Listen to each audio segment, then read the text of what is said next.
بسم اللہ الرحمن الرحیم۔ 4 خوبصورت احادیث جمعے کے بارے میں۔ احادیث نمبر 1، درود پاک پر انعام۔ ہماری پیاری نبی صلی اللہ علیہ وسلم نے ارشاد فرمایا،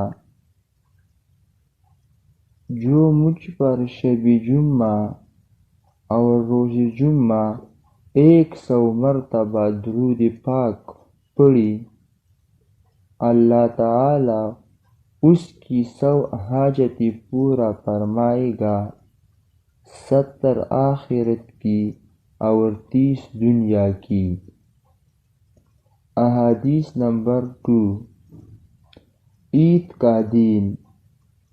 حضور نبی پاک صلی اللہ علیہ وسلم نے ارشاد فرمایا، اس دن جمعے کو اللہ نے مسلمانوں کے لیے عید بنایا ہے۔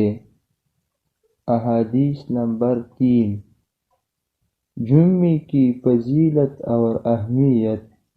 رسول اللہ صلی اللہ علیہ وسلم نے فرمایا، سب سے بہتر دن جس میں سورج نکلا جمعہ کا دن ہے۔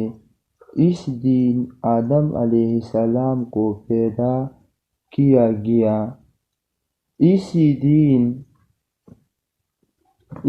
دن انہیں جنت میں داخل کیا گیا۔ اس دن انہیں جنت سے نکالا گیا اور قیامت بھی اسی دن قائم ہوگی۔ احادیث نمبر 4، رسول اللہ صلی اللہ علیہ وسلم نے فرمایا، روزانہ 5 وقت کی نماز اور ایک جمعے سے دوسری جمعے بیچ کی گناہوں کا کفارہ ہے، جب تک کہ کبیرہ گناہ سرزد نہ ہو۔